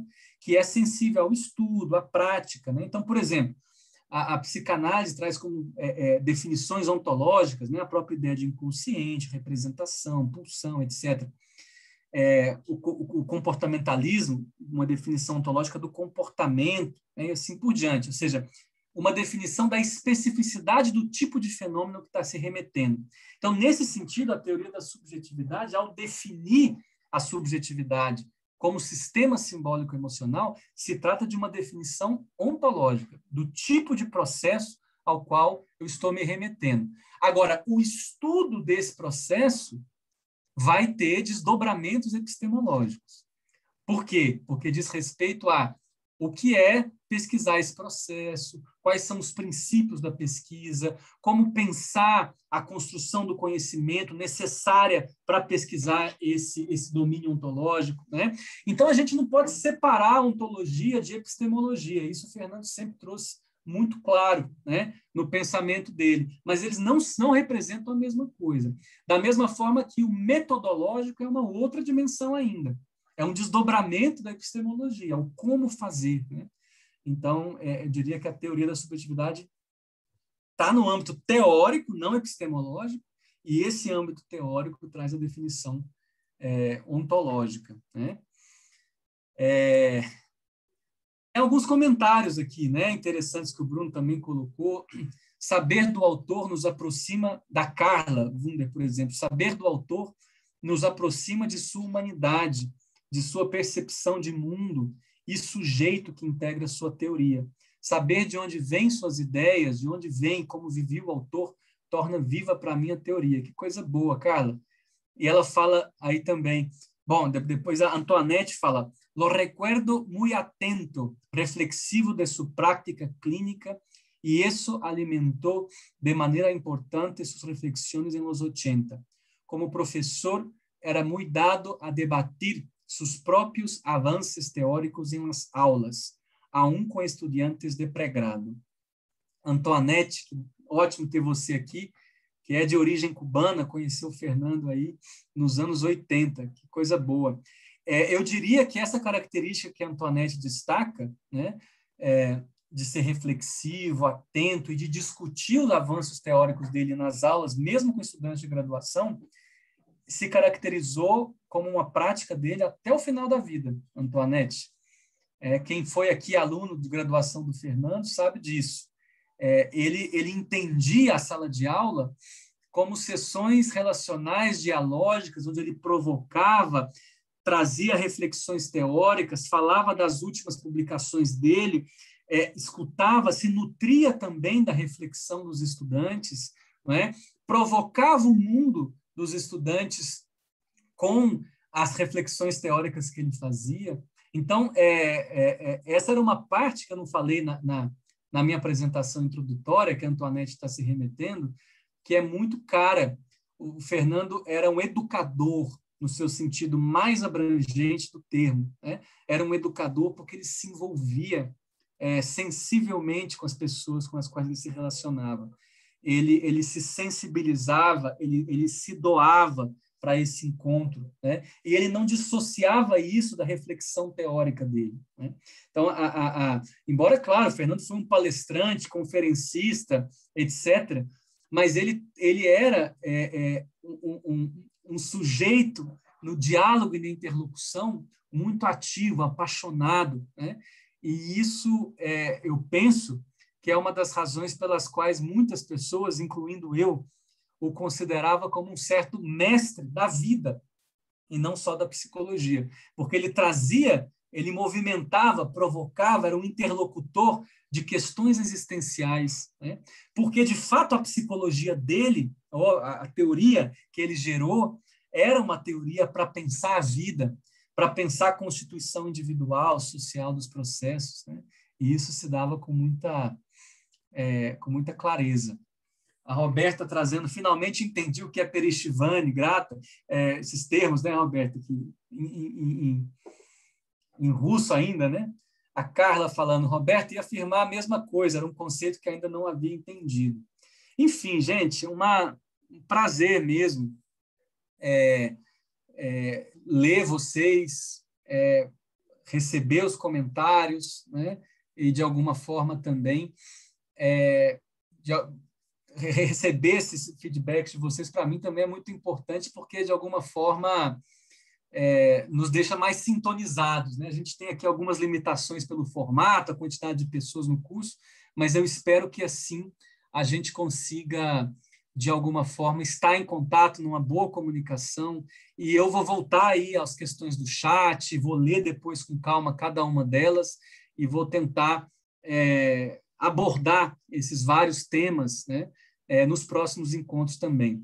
Reforço muito a importância, né, de quem quiser, quem tiver um interesse realmente em aproveitar a experiência desse curso, de ler os textos sugeridos, ver os vídeos. Eu estou sempre sugerindo um artigo, ou um capítulo, uma palestra, não é um livro, né? Não é algo assim, depois os livros estão sugeridos, mas para ser possível de acompanhar. E eu acho que, nesse sentido, o próximo encontro vai ser muito mais rico e interessante se, de fato, vocês também se debruçarem nas leituras e no vídeo aí que eu estou propondo para vocês. Tá? Vamos nos aprofundar na questão da teoria da subjetividade e nos conceitos e tudo mais, né? E de novo, fica o convite aí para que conheçam, Bruno vai colocar, já colocou, o site do simpósio, onde a gente vai ter cursos de curta duração, mesas redondas, conferências, grupos de discussão temática, né?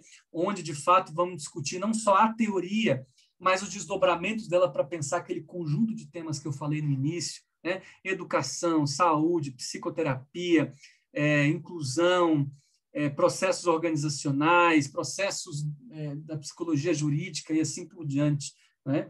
Então, de alguma maneira, estimulo muito a vocês a conhecer a proposta do simpósio, a se inscrever e continuar esse aprofundamento com a gente. E, no mais, nos vemos na próxima quinta-feira, às 19 horas. Obrigado pela presença, pelos comentários. Eu fico muito feliz de estar em conexão, em contato, aí, vinculado com vocês nessa fala e nesse momento que a gente preparou aí com tanto afeto e dedicação. Tá bom, então um abraço, boa noite para todo mundo. Agradeço aí ao Bruno, meu monitor de ouro aí, assistente do simpósio, que está aí também. Aliás, tem que reconhecer a estética dos slides, tudo isso. Foi o Bruno que me ajudou muito nesse aspecto. E também ao Senat, pela possibilidade de apoiar, de estar junto com a gente nesse evento, nas várias atividades que vão culminar no simpósio, mas que já acontecem, já estão acontecendo, né? Um abraço aí às pessoas do Brasil, do Grupo da Subjetividade, a las amigas, los amigos hispanos. Me desculpen que estou falando em português, mas ojalá que se pueda entender bien. Intenté hablar más despacio con los slides ahí también en español y nos vemos seguramente la próxima semana. Um forte abraço. Um abraço a todos, pessoal. Nos vemos.